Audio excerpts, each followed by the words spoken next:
Hey, hi guys, welcome to my semiconductor series.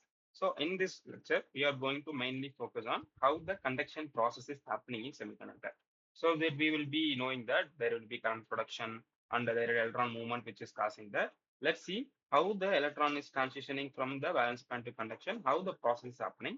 So let's take a deeper dive into that.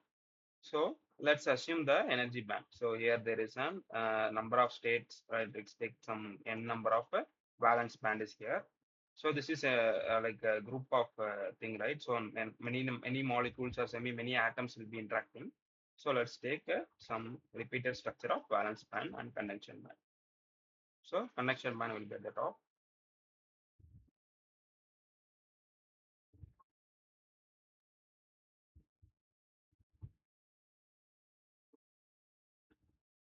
So this is CB, this is BB.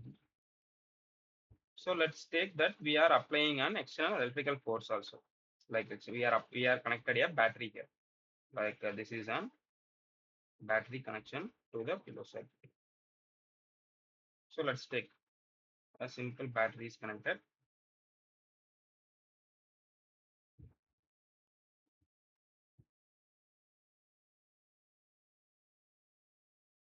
Plus minus.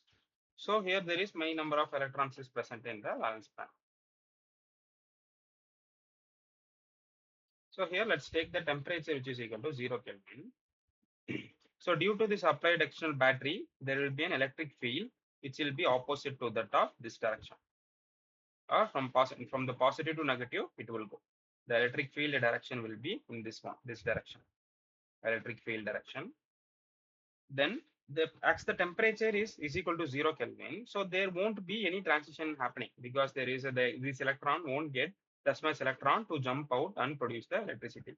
So the electrons will not stay; it will be staying in the same state, and there will be no movement of electrons even inside the valence band or even to the conduction band.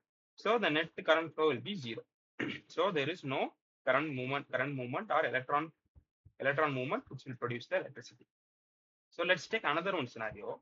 The same thing, the same diagram we are going to choose, but the one different change is that we are going to take the temperature which will be 300 Kelvin.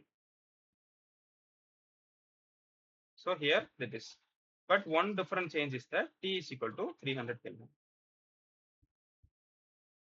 So now due to this one, the internal, there is the electric field produced based upon the temperature that we have there as right. So based upon the temperature, we will be getting an electron agitation. So the electron will be easily jump from the lower orbital like valence band to conduction band. So then this will make the movement and it will also produce the electricity.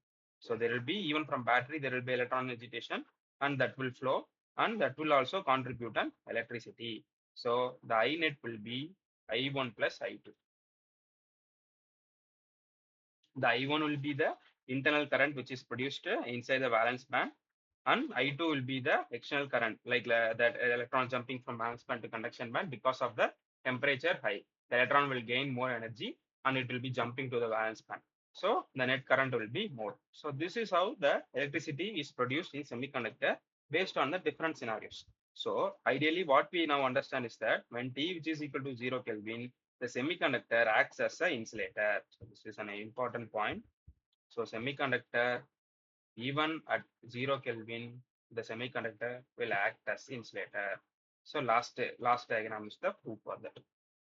So even if you applied a battery or voltage, electricity, electric field, nothing will happen because of the T 0 Kelvin, the semiconductor won't do anything.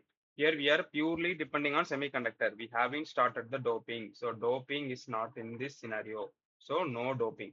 Because if doping come into picture, then the response and behavior will be different. So important term to note is that it's a pure semiconductor. There is no doping.